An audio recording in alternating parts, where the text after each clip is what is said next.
Well, our second game to the Falmouth Commodores has come to an end. Welcome into Postgame Tomahawk Talk. I'm Ariel Tamir-Pinsky, joined by Lyle Allenstein.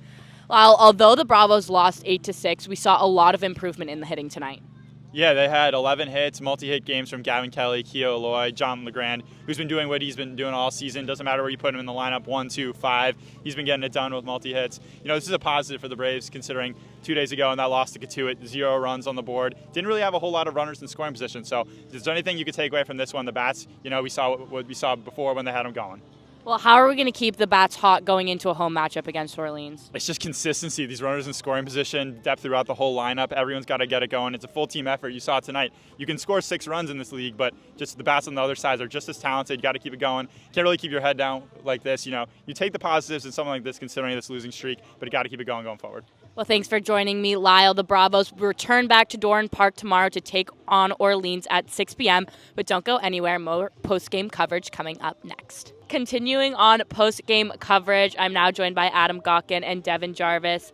Adam, we talked about the hitting a little bit with Lyle. The pitching did well after Valentin came out. They did. It was a bit of a rocky start, but then the bullpen really showed up today, which has been an issue a lot of this season. Matt Potok made his Braves debut, had a couple good innings. He's supposed to be a really good pitcher out of Coastal Carolina. Had a 2.5 ERA this past season, and we saw why today. And then Cam Seagraves, who had a couple of rocky outings to start a season, had a scoreless outing today. So that's some positive things that you can take out of this game. They gave up 8 runs early on, but those were all in the first 4 innings. After that, they were really locked down. Yeah, talking about positives, a little bit on the negative side. This is our longest losing streak, 5 games since 2018. What adjustments do we have to make to get the win? Well, Adam was talking about the relievers who did pretty well, but it's the start that Bourne need to work on. They haven't had a really good start in a while that come from both their batting and their pitching. No runs, only 1 run rather for the first 3 innings where they allowed 6. You got to get going earlier than that. For this to end in a 2-run ball game means it could have been a win for Bourne if they started the game differently. You really have to get out on a hot start. We've said this a million times, will sound like a broken record and be blue in the face, but it needs to change.